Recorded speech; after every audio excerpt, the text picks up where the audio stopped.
ler dois textos da Bíblia, enquanto o pessoal pera ali. Primeiro texto, Esdras. Pastor, mas isso aqui não é Neemias? Sim, é Neemias. Mas para entender Neemias, precisamos entender Esdras. Deixa eu ver se está funcionando aqui.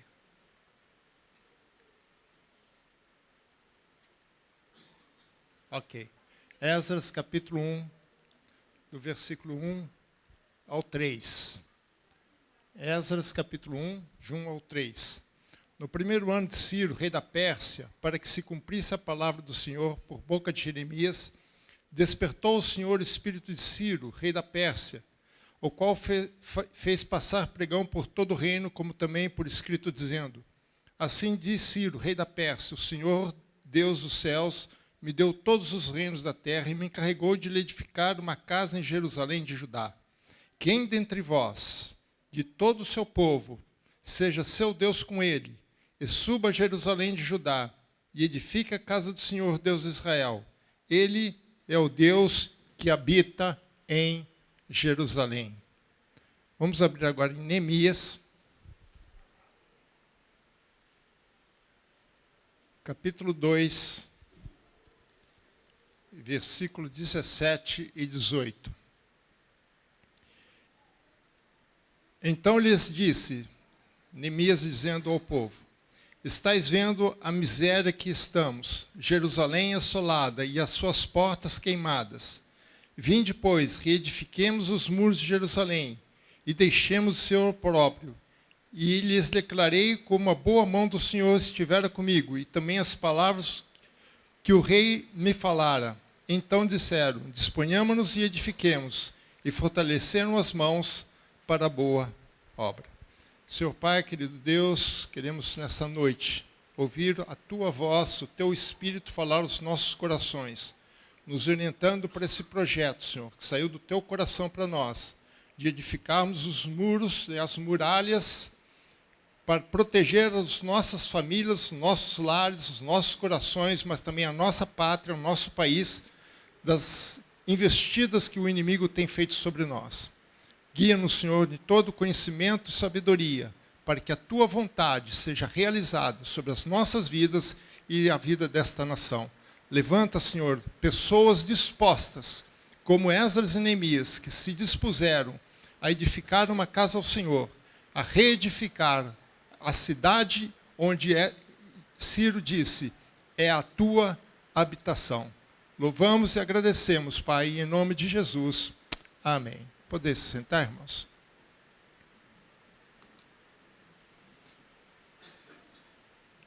Para nós entendermos Neemias, nós precisamos entender um pouco o que aconteceu antes. A Bíblia, ela está mais ou menos, os livros do Antigo Testamento estão mais ou menos dispostos cronologicamente. Desde Gênesis até o segundo livro de Reis, vem contando a história da nação de Israel. Mas quando saímos de Crônicas e entramos em Esdras e Neemias, nós temos um lapso aí de alguns anos, um contexto um pouco diferente.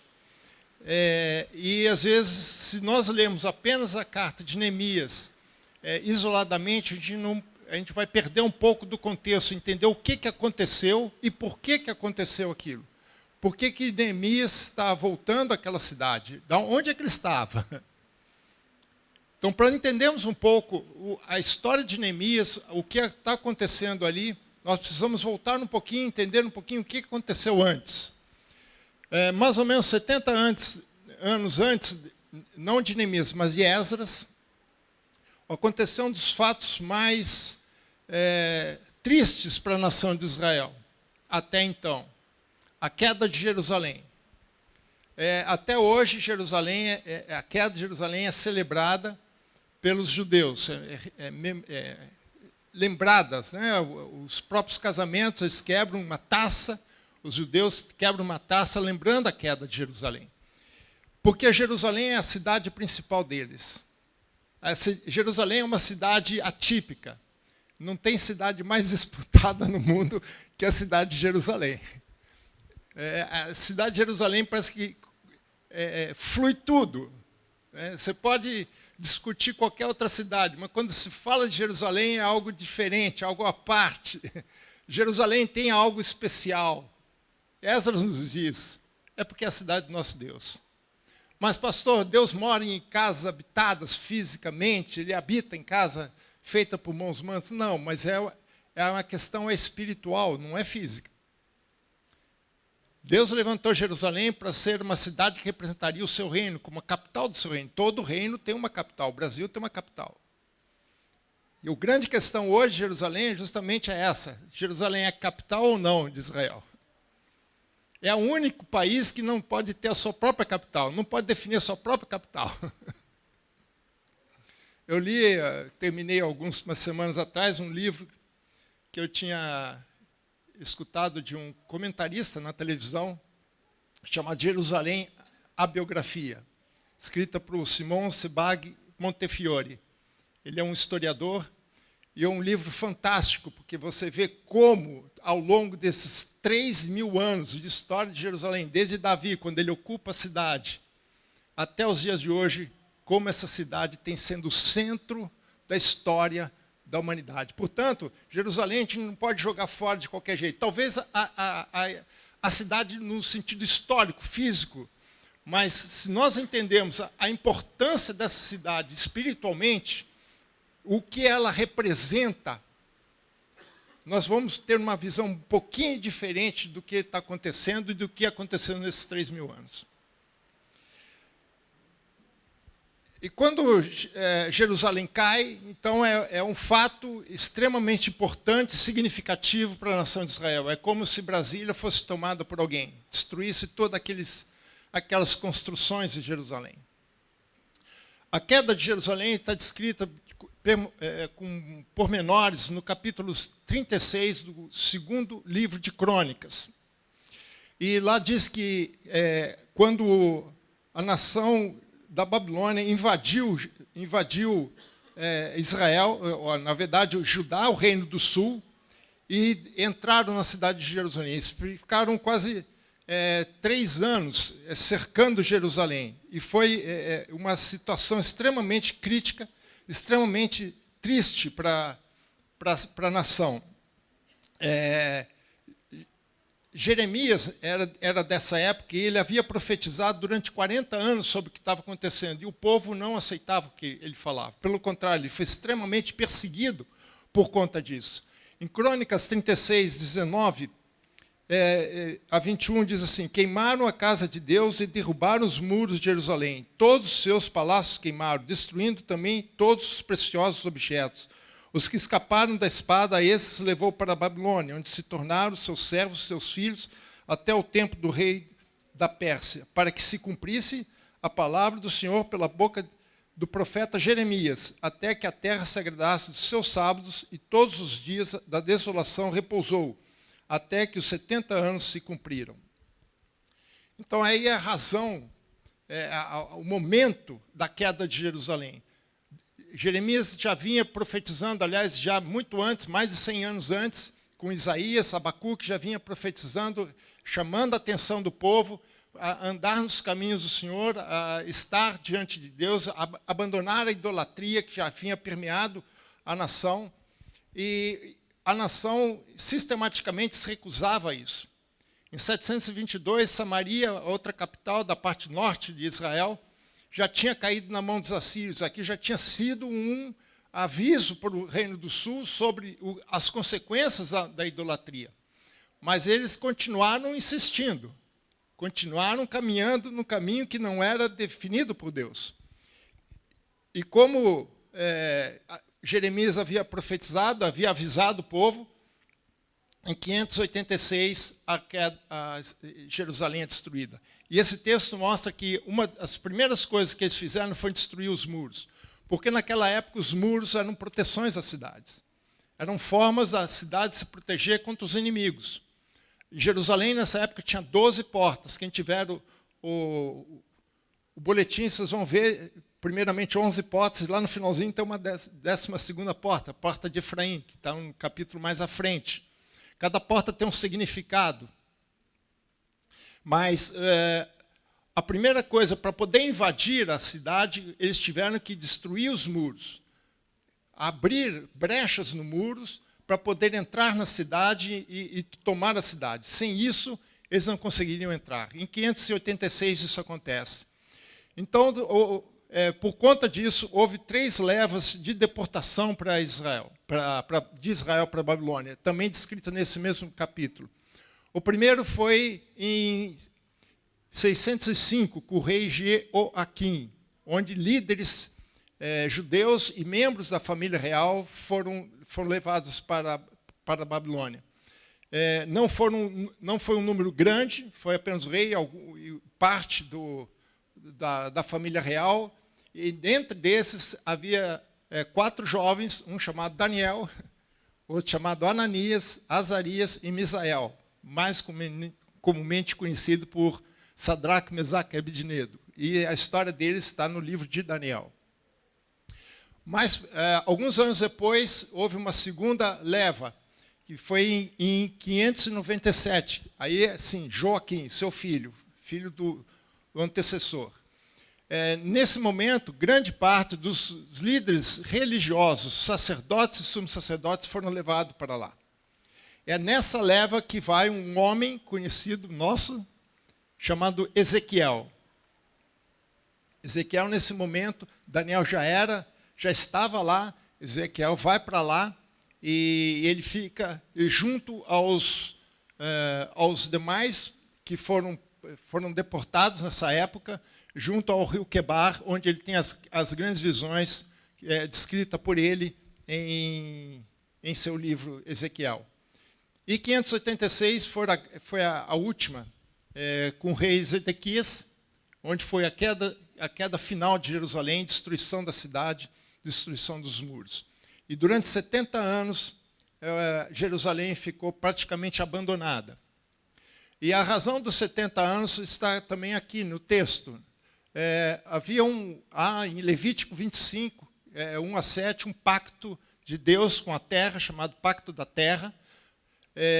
Alguns chamam de Cananita, outros chamam Pacto da Terra, que Deus disse que cada 7 anos a terra tinha que descansar. Era o ano sabático da terra. É interessante que hoje a própria agricultura usa esse conceito para dar descanso à terra. Então, eles tinham que plantar 6 anos e o 7º ano a terra tinha que descansar. 7 anos, novamente descansar. E por 490 anos isso não foi cumprido. Por 490 anos a terra não descansou. E é por isso que o texto de Crônicas, que possivelmente foi Esdras que tem escrito, diz que até que a terra se agradasse dos seus sábados, do seu descanso, até que os 70 anos se cumprissem. Então, eles tiveram não só um ano sabático, mas 7 décadas sabáticas para descansar a terra, aquela terra que não havia sido descansada. E é assim que nós encontramos Jerusalém e a terra da Judéia em Neemias. A terra abandonada, a terra totalmente desolada. Para os irmãos terem uma ideia, esse aqui é o mapa local. Aqui está Jerusalém, aqui está Babilônia. E aqui Suzã. De Babilônia de Jerusalém até Babilônia, em linha reta, são 870 quilômetros. Porém, não dá para fazer esse caminho, porque aqui é um deserto. É impossível você atravessar esse deserto. É muito difícil, porque não tem água, não tem nada. Quem já foi para lá conhece aqui. Atualmente, essa região aqui é a Jordânia.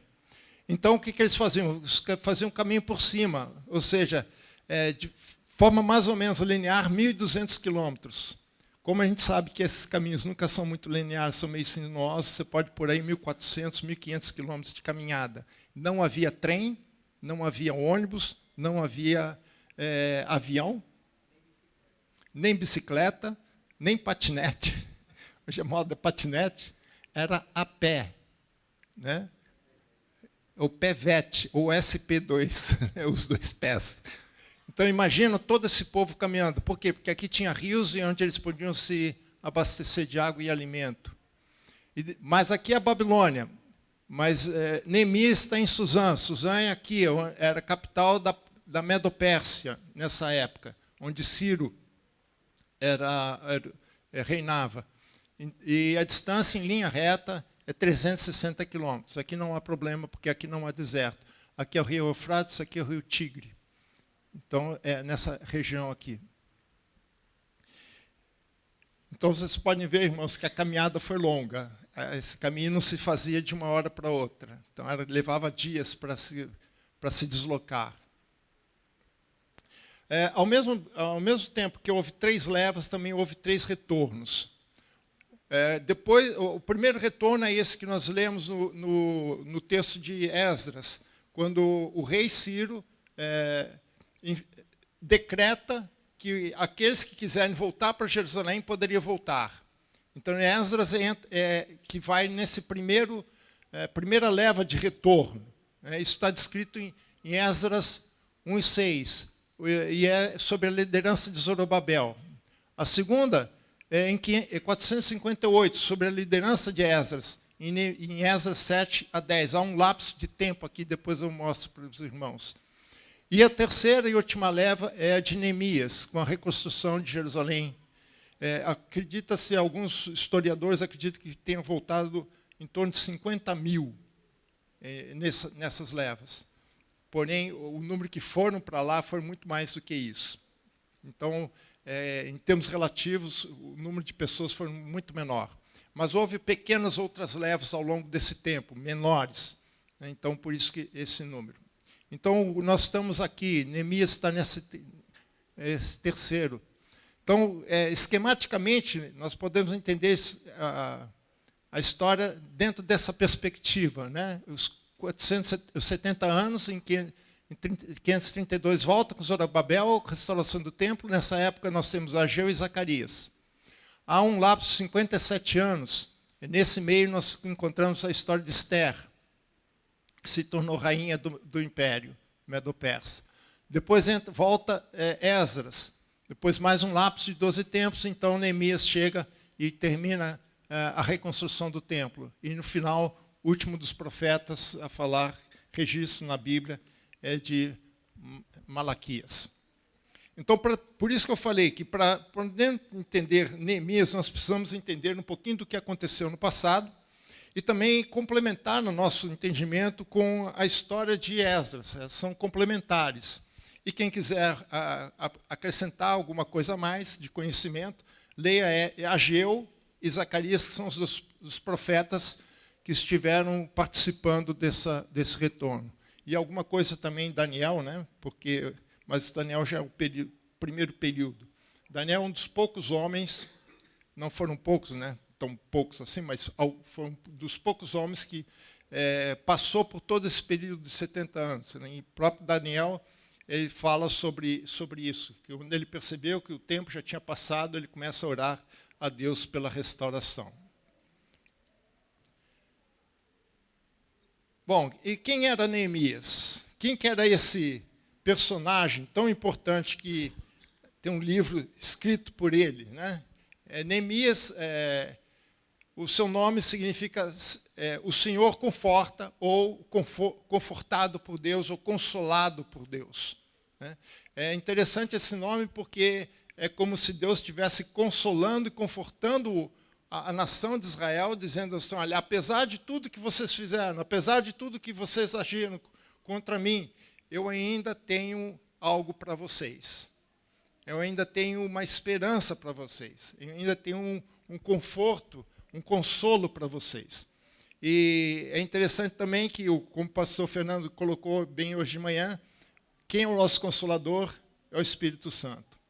Então é interessante que há um paralelo muito grande da história de Neemias, nesse livro, com a ação do Espírito Santo em nossas vidas. Quem nos reconstrói dos muros caídos dos nossos corações, das nossas almas, das nossas vidas, é o Espírito Santo, é o nosso Neemias. Então, Neemias aqui já é uma representação, já é um antítipo do Espírito Santo.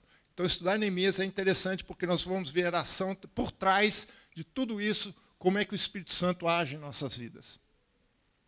O livro, possivelmente, foi escrito em torno de 423, ou seja, alguns anos depois da sua ida para lá e começar essa restauração. E 3 pontos aqui é importante a gente entender. Primeiro que Esdras, que era contemporâneo de Neemias, e nos fornece informações complementares desse período, dessa restauração, porque os dois depois vão trabalhar juntos nessa restauração. Um atuando mais especificamente na área religiosa, restaurando o templo e o ministério levítico. Por isso que em Esdras ele faz algumas genealogias, porque ele está tentando recuperar quem eram os sacerdotes que iriam ministrar no templo. E Neemias se dedicou mais à parte do povo, né, a cidade propriamente dito, para que o povo pudesse voltar a habitar ali com a proteção, a devida proteção. E terceiro aqui, ambos, nos 2 livros, se você ler esses 2 livros, algumas coisas vocês vão reparar. A primeira coisa é a importância da renovação espiritual. A importância de estar buscando em nossa própria alma, no próprio espírito, as brechas que existem nos nossos muros, para sermos reconstruídos, estarmos protegidos contra os ataques do inimigo. A importância também da consagração a Deus e a sua palavra. É interessante que a palavra púlpito aparece justamente aí com Esdras, que o Esdras fizeram um púlpito para ele para pregar a palavra. É interessante porque aí mostra a centralidade da palavra no culto, não apenas judaico, mas no culto cristão. Por que nós temos isso aqui? Isso aqui não é apenas um enfeite para simplesmente o pastor colocar sua Bíblia, seu esboço aqui na frente. Isso aqui tem uma representação. Por isso que quem assume aqui tem uma responsabilidade muito grande, porque ele está ministrando a palavra de Deus para orientar o povo no caminho do Senhor. Por isso que Paulo depois fala para Timóteo, prega a palavra. Ele não fala prega da palavra ou alguma palavra, mas prega a palavra, porque a palavra tem a centralidade na vida de todo aquele que teme a Deus. E terceira coisa que nós vamos ver também ao longo do texto é a união do povo com um propósito único, um propósito comum. Jesus falou que toda casa dividida sobre si mesma não subsiste. Enquanto a igreja estiver dividida em si mesma, ela não vai ser vitoriosa.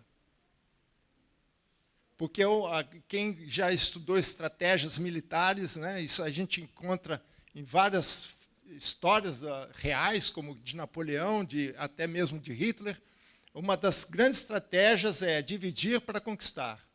Se nós lemos Josué, pelo aspecto da conquista que ele fez exatamente isso. Quando ele entra por Jericó, ele divide aquela terra em 2, parte norte e parte sul, separa os povos, impedindo que eles se unissem contra um inimigo.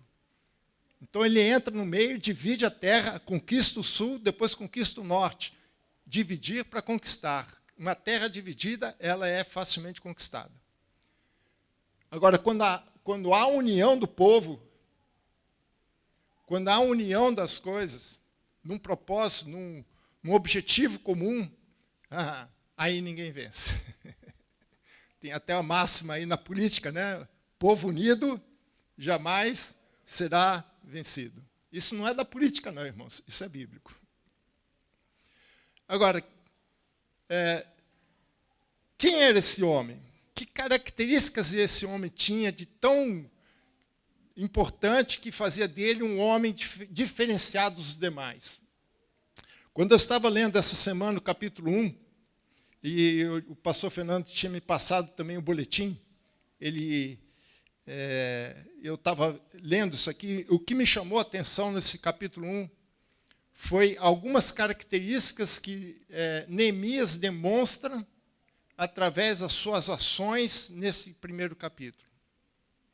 Mostrando que o seu caráter, mostrando a sua preocupação, o seu foco, a sua disposição para fazer aquilo que era necessário.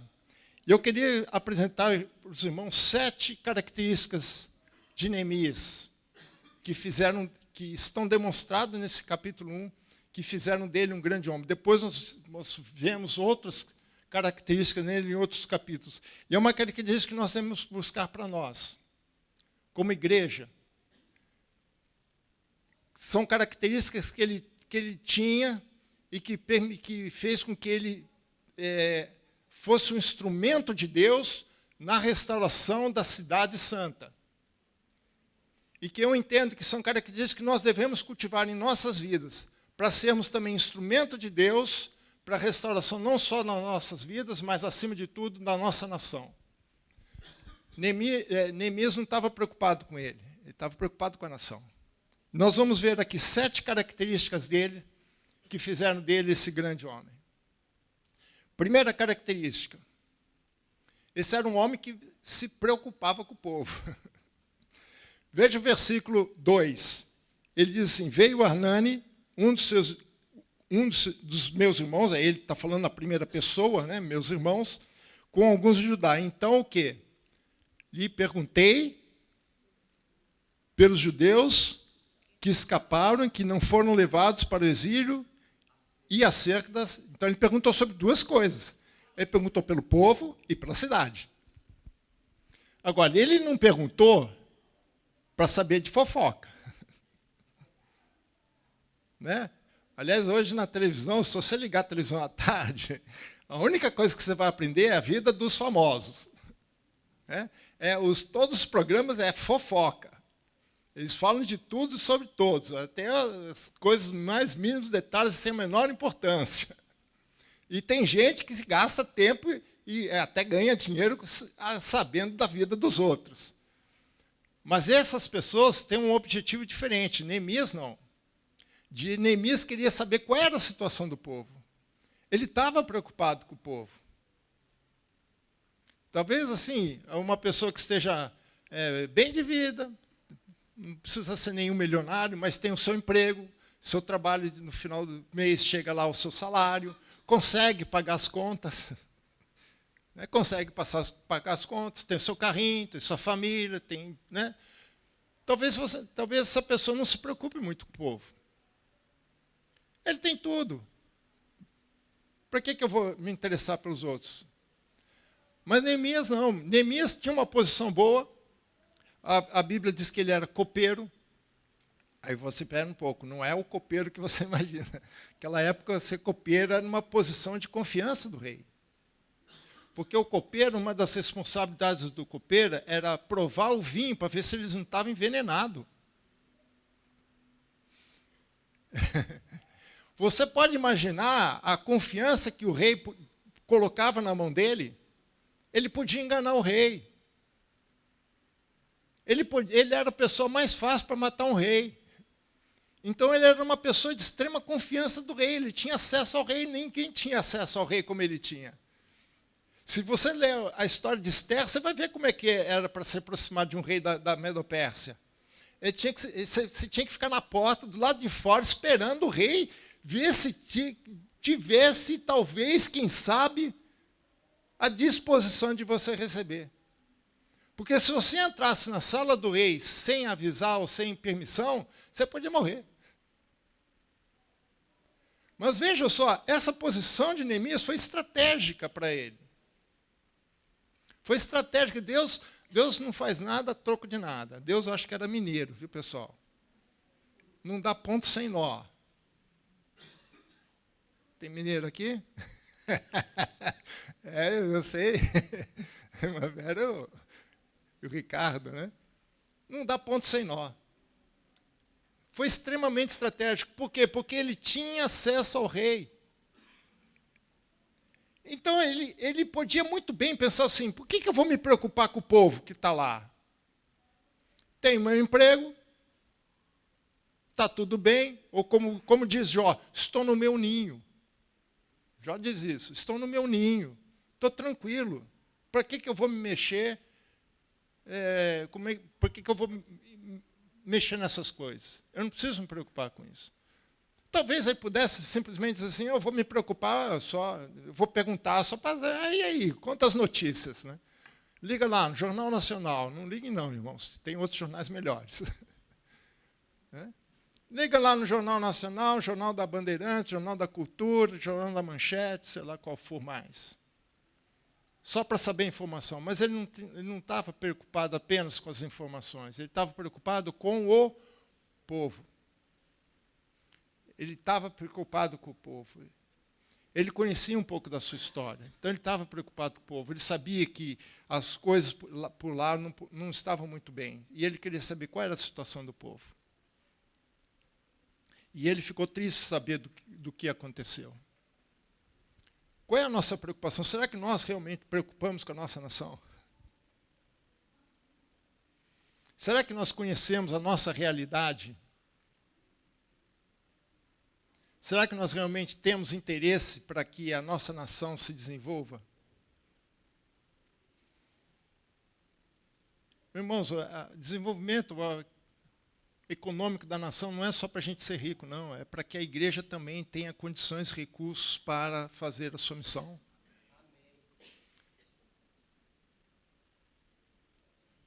Deus é o dono do ouro e da prata, isso ele fala em Ageu, ele pode trazer os recursos, mas ele vai fazer através de como? É através de nós. Mas se nós não estivermos preocupados, por que Deus vai te confiar alguma coisa na tua mão se você não estiver preocupado, se você não tiver o foco, se você não tiver a orientação correta para fazer? Ninguém põe dinheiro na mão de ninguém se não sabe, sabendo que aquela pessoa não vai fazer a coisa certa. Lembra da parábola dos 3 servos com os talentos? Um deu 5, outro 2, outro 1. O de 5, ele tinha o foco. Foi lá, duplicou. O segundo também. Mas e o terceiro, o que ele fez? Ao prejuízo que ele deu para o seu chefe. Deus só não vai dar talentos, só não vai dar capacitação, se nós tivermos o foco. Como foi dito por pastor Aníbal aqui, Deus morreu por quem? Por alguns privilegiados? Não é o que o próprio Jesus falou, Deus amou quem? Ah, não é os predestinados? Então Jesus se preocupa com as pessoas. Mas será que nós também nos preocupamos? Ele estava interessado para saber a situação do povo. Nós precisamos também conhecer a situação do povo. Não só econômica, mas também, principalmente, espiritual. Segundo, a consequência disso é que ele sofria pelo povo. Veja o versículo 4. Tendo ouvido essas palavras, assentei-me e chorei, e lamentei por alguns dias, e estive jejuando e orando perante o Deus dos céus. Sabe por que ele fez isso? Porque ele não recebeu boas notícias, não. Se você ler o versículo 3, as pessoas que deram, que foi o irmão dele, né, um dos meus irmãos, né, diz assim, os restantes não foram levados para o exílio, se acham lá na província, estão em grande miséria e desprezo. Versículo 3, os muros de Jerusalém estão derrubados e as portas queimadas. Olha a situação crítica. Olha que situação. As notícias não foram nada agradáveis. Ele talvez estivesse esperando, bom, quem sabe o pessoal lá está conseguindo se virar, está conseguindo ainda se manter aí, conseguindo alguma coisa. Mas quando ele recebe essa notícia, não era aquilo que ele queria. E é interessante a sequência, né? Primeira coisa que ele assenta. Ele não aguenta nem ficar de pé. Ele não aguenta ficar de pé. Acho que o peso que caiu sobre as costas dele, o peso no seu coração foi tão grande que ele não se segurou. Ele se assentou. Acho que ele mais caiu. Deve ter, sabe quando você recebe aquela notícia e você, pum, cai. Ele se assentou e depois chorou. Chorou e lamentou. E não foi por 1 hora, 1 meia hora, uns 5 minutos, não. O que ele diz aqui? Por alguns dias. É como se fosse um luto para ele. Aquilo pesa no coração. Ele sentiu a dor daquele povo. O pastor Fernando falou um negócio interessante hoje de manhã também. Ele falou a diferença entre simpatia e empatia. Simpatia você tem, né? Você está ali, ó, sou simpático com você e tal, né? Sabe, entende o que ele está passando. Mas empatia é quando você sente a dor dele, você está na dor. Patos aqui é sofrimento. Patos em grego é sofrimento. Pelo menos no grego bíblico. É aquilo que acontece com você sem o qual você tem controle. Então, quando ele fala em empatia, em patos, é no sofrimento. É como se você estivesse sofrendo também. Não é junto, é também, porque junto você pode estar do lado, aí você é simpático. Mas quando você está dentro do sofrimento, quando você sabe o que está acontecendo, que você sente a dor dele por dentro, aí a coisa muda de figura. Às vezes a gente fala assim, eu sei que você está sofrendo. Bom, será que sabe mesmo? Você já passou por uma situação pelo menos parecida que você possa avaliar? Uma vez eu falei isso para uma pessoa assim. Eu já tinha perdido meu pai, um pastor amigo meu também tinha perdido. Aí o outro falou assim, eu sei, mas você já perdeu seu pai? Não. Falei, então como é que você sabe? Isso é empatia. Ele sentiu empatia, ele sentiu a dor, ele sentiu o sofrimento. Ele imaginou assim, se eu estivesse lá. É isso que é a dor. É por isso que ele lamentou e chorou por alguns dias. E depois disso, ele não parou por aí. Logo em seguida, ele disse, estive jejuando e orando perante o Deus dos céus. Depois ele vai dizer a oração dele. E se você comparar o versículo 1, né, o versículo 1 de Neemias, ele diz assim, as palavras de Neemias, filho de Acalias, no mês de Quisleu. O mês de Quisleu é mais ou menos entre novembro e dezembro, no calendário judaico. O calendário judaico tem um deslocamento de mais ou menos 15 dias do calendário gregoriano que nós seguimos. Aí quando você vai para o capítulo 2, do versículo 1, ele fala, o mês de Nissan. Mês de Nissan é entre março e abril. Entre março e abril. Ou seja, 4 meses. 4 meses. Sabe o que ele fez nesses 4 meses? Orou e jejuou. Por quem? Pelo povo. Então não foi assim, uma coisa só de, esse momento. Foi algo contínuo. Quer dizer, aquele peso que estava dentro dele não era uma coisa assim muito leve, não. Eu fico imaginando, eu não sei, porque eu nunca passei por isso, né? Não posso dizer, mas eu fico imaginando, calculando, tentando avaliar se eu estivesse no lugar dele, o que ele não estaria sentindo. Então, ele sofria pelo povo. Ele entendia porque o povo estava ali. Ele tinha isso, porque ele era um cativo. Embora ele estivesse numa posição, ele era um cativo. Terceira característica dele, ele conhecia Deus.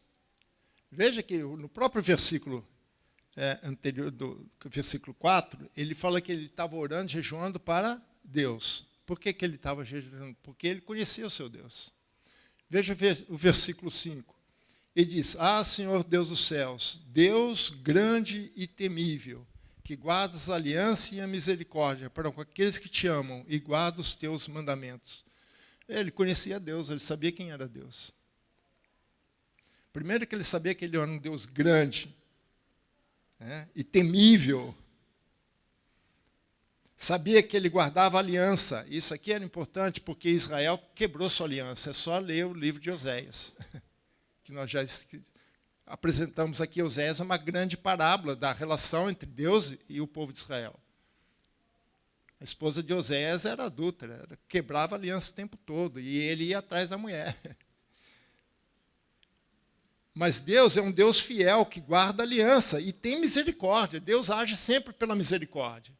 A primeira ação de Deus é sempre pela misericórdia. Se não fosse assim, nós estaríamos perdidos. Foi isso que Jeremias chegou à conclusão. Quando ele escreve a lamentação de Jeremias, com a queda de Jerusalém, ele diz,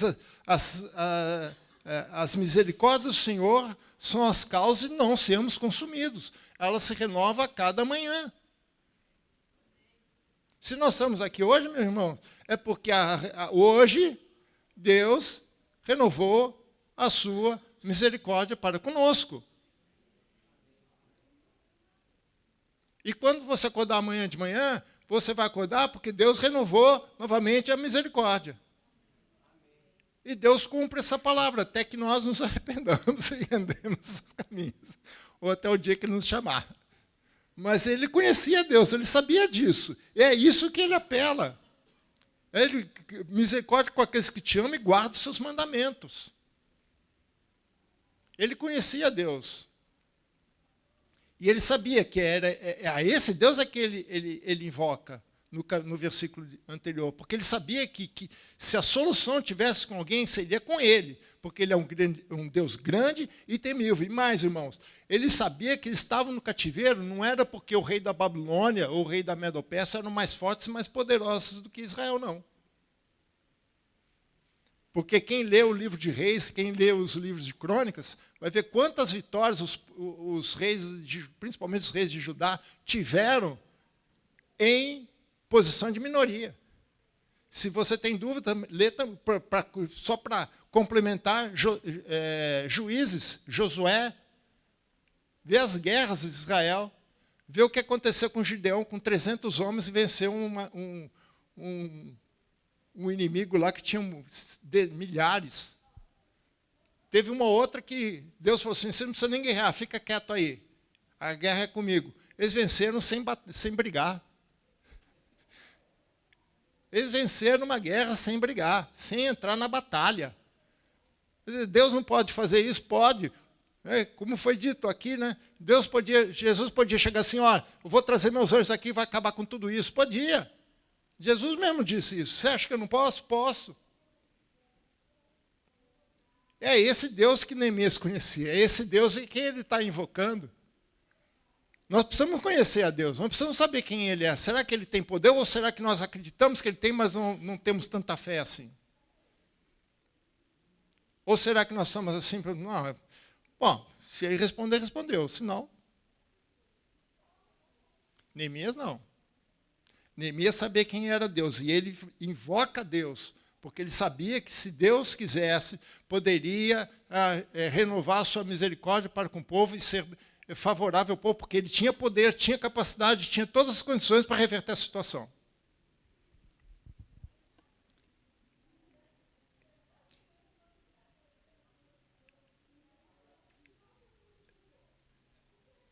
Ele intercedia também pelo povo. Veja o versículo 6. Estejam, pois, atentos os teus ouvidos e os teus olhos abertos, para acudir à oração do teu servo, que faço hoje a tua presença, dia e noite. Por quem? Por ele? Pelos filhos de Israel. Ele não está pedindo por ele. Vocês não vão ver uma oração, aqui pelo menos não nesse primeiro capítulo. Depois ele vai orar por ele, mas por outras razões. Você vai ver que ele está orando aqui pela nação que estava lá em vergonha, em miséria, lá, em condições adversas, vulneráveis porque os muros estavam quebrados, vulneráveis porque as portas estavam queimadas. E ele continua. Que faço na tua presença dia e noite pelos filhos de Israel, seus servos, e faço confissão pelos pecados dos filhos de Israel. Acho fantástico. Ele, além de intercessor, ele era um sacerdote. Não segundo a ordem dos levitas, mas segundo a ordem dos Melquisedeque. Né? Faço confissão dos pecados dos filhos de Israel, os quais temos cometido contra ti, pois eu e a casa de meu pai temos pecados. Eu acho interessante isso. Ele não era soberbo nem arrogante. Ele sabia que ele não era mais do que o seu povo. Ele podia estar numa posição privilegiada em relação ao povo que estava lá em Jerusalém.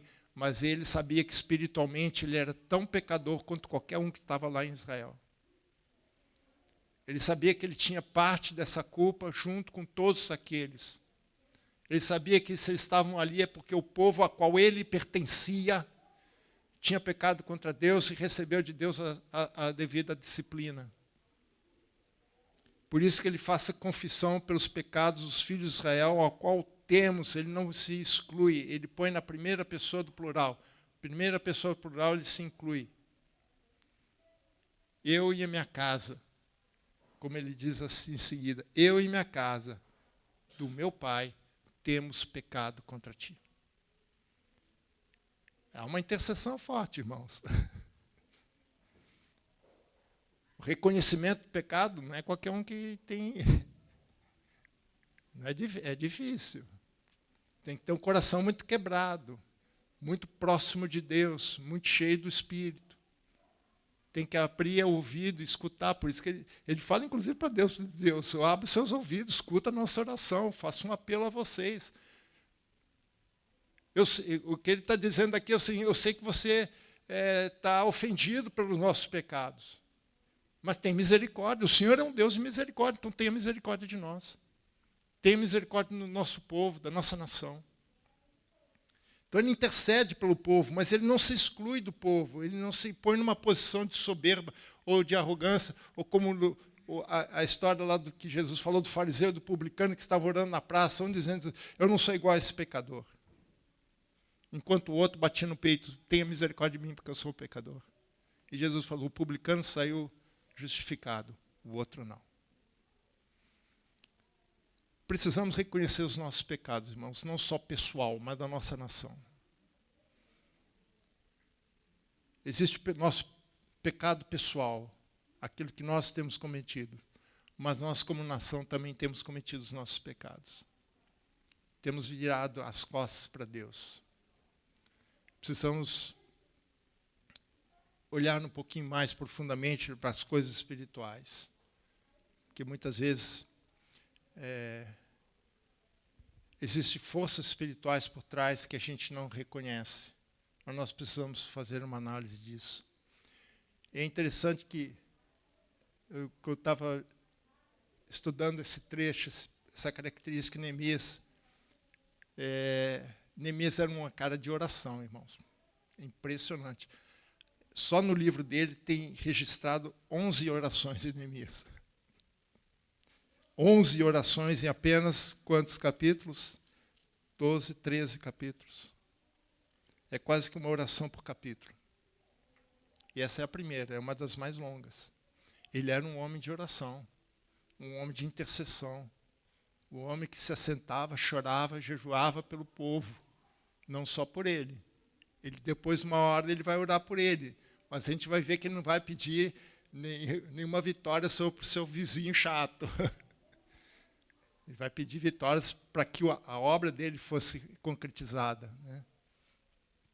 E, como eu disse, ele orou por 4 meses. Ele não descansou na sua oração até que a resposta chegasse. 4 meses. 4 meses, irmãos. Orando. Nós vamos orar menos que isso, né? Orar 52 dias, 1 mês e meio. Começando hoje, 1º de setembro, terminamos em dia 22 de outubro. Em oração. É muito pouco pelas necessidades. Isso é um estímulo, irmãos. Isso aqui é para provocar você, para que você mantenha uma vida de oração como Neemias. E Neemias não desistiu da sua oração até que a resposta chegasse. 4ª característica. 5ª característica, perdão. Ele conhecia a palavra de Deus, obviamente. Eu coloquei em letra maiúscula de propósito. E as promessas de Deus. Veja só que interessante. Versículo 8 e 9.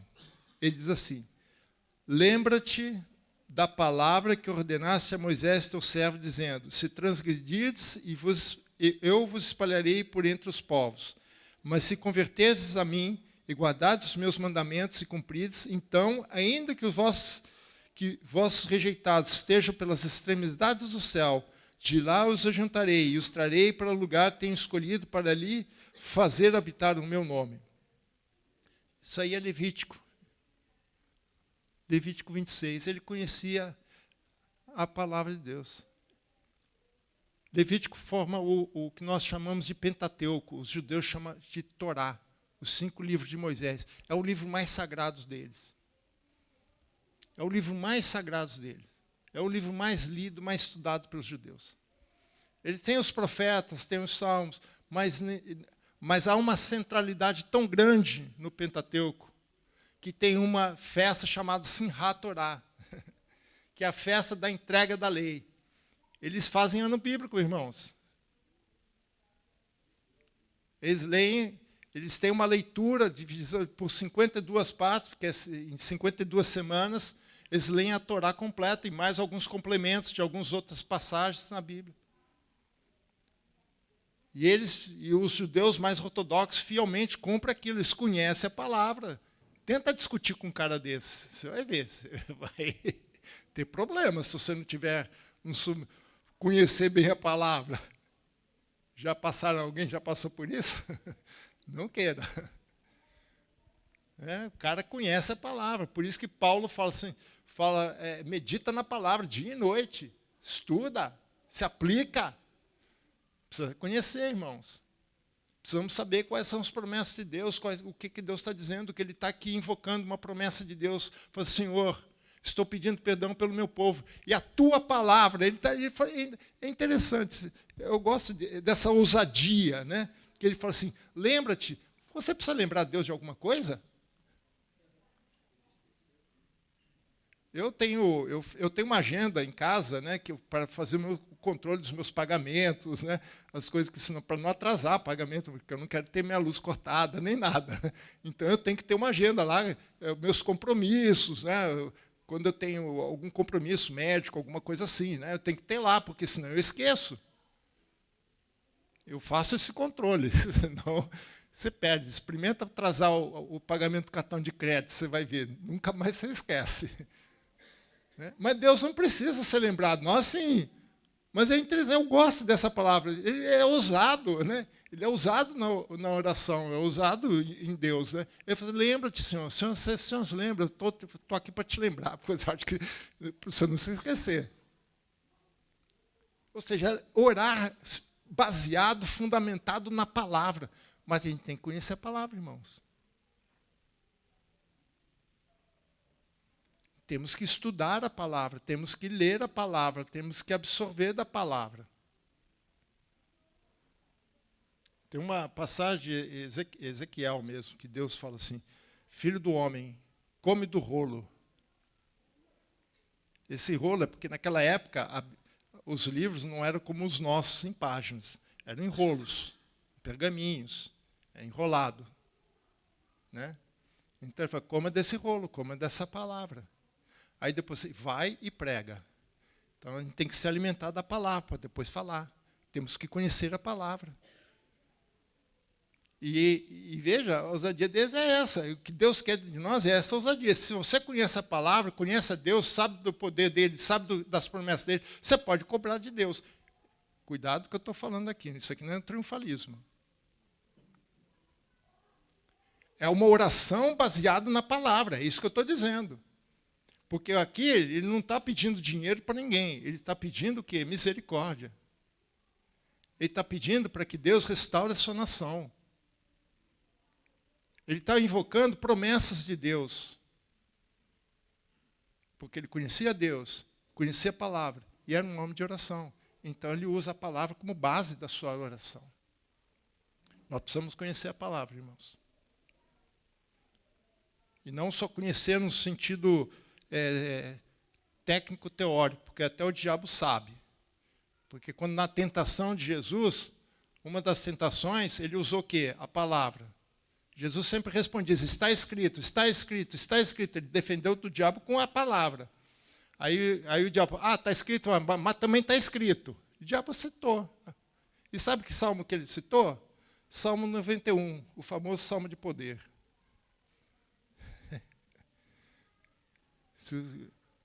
aquele que habita no esconderijo do Deus Altíssimo, né? A sombra do Onipotente. Ele cita esse salmo, mas de forma errada. O que Neemias faz é citar a palavra da forma correta, mas para isso nós precisamos conhecer o nosso Deus, conhecer a sua palavra. Quais são as promessas que Deus tem para nós, irmãos? O que Deus tem falado para você? O que Deus tem te orientado? O que Deus tem te direcionado? Busque conhecer a palavra. Eu me encanto com a palavra. Eu realmente sou encantado com a palavra. Então, busque conhecer mais. Eu leio todo ano a Bíblia de Gênesis a Apocalipse. Todo ano eu leio. No início do ano, nós aqui da nossa comunidade, nós colocamos um ano bíblico para os irmãos. Nós fazemos um boletim especial, e eu coloco sempre o ano bíblico, e o ano bíblico que eu coloco aqui é cronológico. Então, quando você lê Reis, você vai para os livros dos profetas, e você vai entendendo uma coisa e a outra. Para entender a coisa cronologicamente. Mas conheça a palavra. Venha na escola dominical, venha na escola de profeta, venha conhecer a palavra. Venha se instruir na palavra. Sexto, ele também conhecia a história do povo. Veja o que fala o versículo 10. Ele diz, esses são os teus servos e teu povo, que resgataste com grande poder e com a tua mão poderosa. Sabe o que ele está falando? Do resgate do Egito, do Êxodo. Então ele não apenas conhecia a palavra de Deus, mas conhecia também a história de Israel, conhecia a história do seu povo. Ele conhecia o que aconteceu lá, sabia o que aconteceu, sabia que assim como ele resgatou aquele povo da opressão dos egípcios, ele poderia também resgatar aquele povo da opressão dos medo-persas. Qual é a diferença? Porque Deus só pode contra os egípcios e não contra os medo-persas? Então ele está invocando apenas a história para mostrar que como Deus também agiu na história de Israel. Quantos milagres, quantas maravilhas Israel vivenciou. E ele está invocando, assim, o Senhor não é o outro, não tem um Deus do Antigo Testamento, um Deus do Novo Testamento, é o mesmo. A maneira que lidar com o povo é diferente, porque o povo é outro. É só isso, mas o Deus é o mesmo, Deus não muda, Deus não há sombra de variação em Deus. Pela graça sois salvos, mediante a fé, isso vem de vós, é dom de Deus, não por obras para que ninguém se glorie. Paulo fala em Efésios. Isso aí é do Novo e do Antigo Testamento. O povo foi resgatado do Egito pela graça e misericórdia de Deus, e o que ele está invocando é isso, Senhor. O Senhor sempre agiu dessa forma, eu conheço a história, eu já vi você fazer isso. O Senhor destruiu lá o Egito que se opôs de forma muito mais grosseira e violenta contra o teu povo. Isso aqui não é nada para você. Fichinha. Então ele conhecia. Ele sabia o que acontecia. Eu gosto de escutar. Teve um tempo que eu ficava meio preocupado em escutar testemunho. Eu ficava meio assim, poxa, o cara passou por isso e eu não passei, né? Depois eu descobri, falei, graças a Deus que eu não passei. Mas sabe por que eu gosto de escutar testemunhos? Para ver como Deus age na história nossa. Você já reparou quanto Deus já fez na tua vida?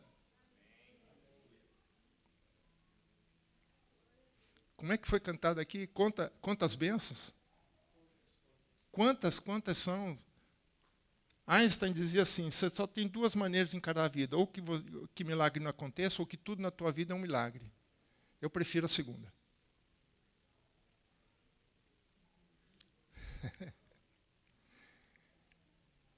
Nós precisamos conhecer a ação de Deus em nossas vidas e na ação do nosso povo.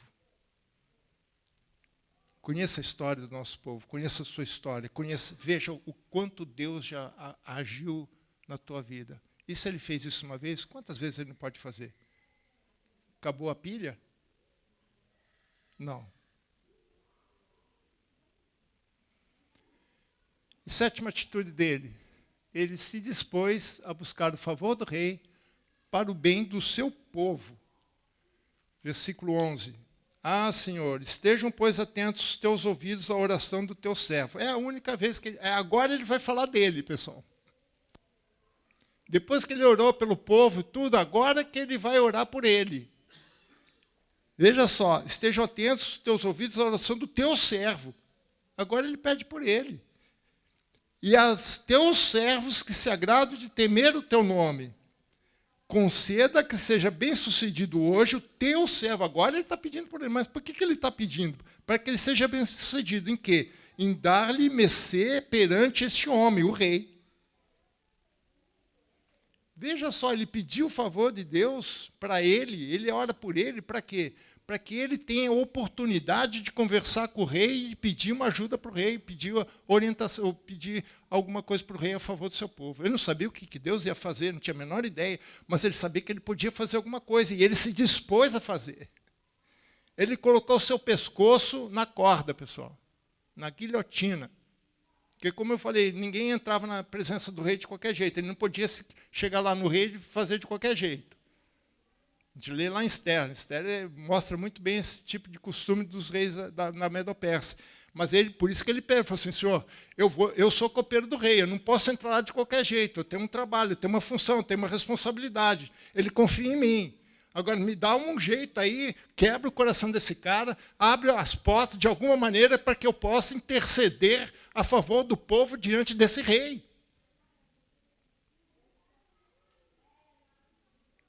Isso é o verdadeiro intercessor. Ele se dispôs a fazer alguma coisa, ele não ficou parado. A palavra oração termina com ação. Tem que ter uma ação. Nós vamos orar. Nós temos 52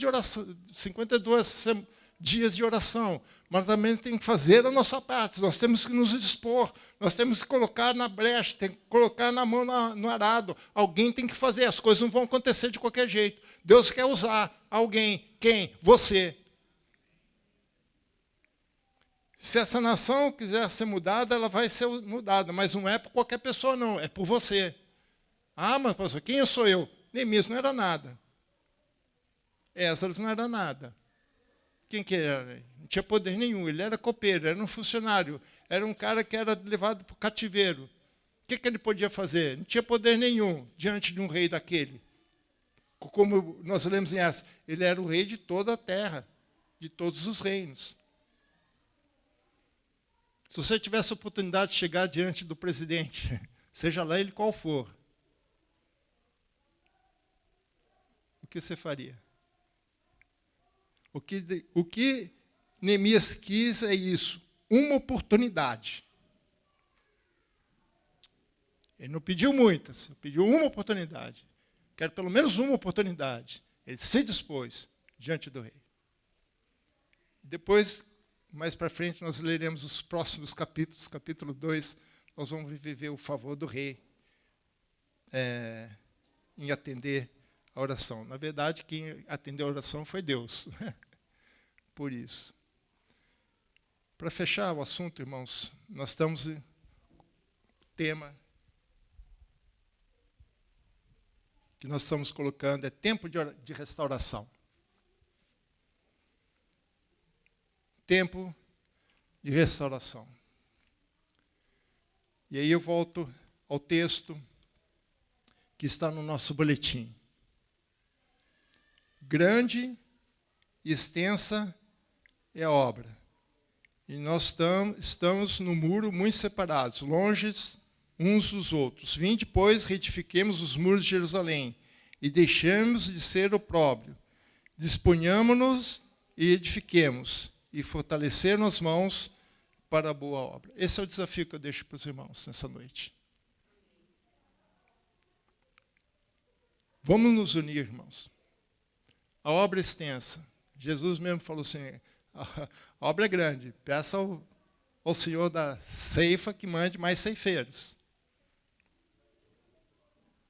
Grande e extensa essa obra, mas nós unidos como família, como povo de Deus, como brasileiros, amando a nossa nação, amando o nosso povo, amando aqueles a quem Deus ama, nós podemos fazer muita coisa. Seja o que for, a grandeza não está no tamanho da obra, irmãos. A grandeza está no Deus da obra. Você pode talvez fazer alguma coisa muito pequena, mas é importante. Quem cozinha sabe que já esqueceu colocar sal no arroz, no feijão, na carne. Já comeu arroz sem sal? Sal é uma pitada, né? Mas sem aquele sal, o que acontece? O arroz fica sem gosto. E Jesus falou, vós sois o sal da terra. Uma pitada já é o suficiente para você fazer grande diferença. Então, vamos colocar de pé. Vamos assumir um compromisso, mas não assuma um compromisso levianamente. Pastor. Eu fico impressionado com alguns não, dificilmente eu não vou ficar impressionado com esses grandes homens de Deus. As atitudes deles, a disposição deles, a maneira com que eles agiram me impressiona. Eu gosto muito de ler sobre esses homens. Me inspira. Me inspira. E essa noite eu quero que você também seja inspirado. Não apenas pela vida, pelo exemplo que Neemias foi, mas seja inspirado por Deus, pelo Espírito Santo, para fazer a diferença nessa terra. Você pode fazer muito. Como eu disse, a grandeza não está no tamanho da obra, mas está no tamanho do Deus da obra, do Senhor da obra. Tudo que Deus quer nesse momento é alguém que se disponha.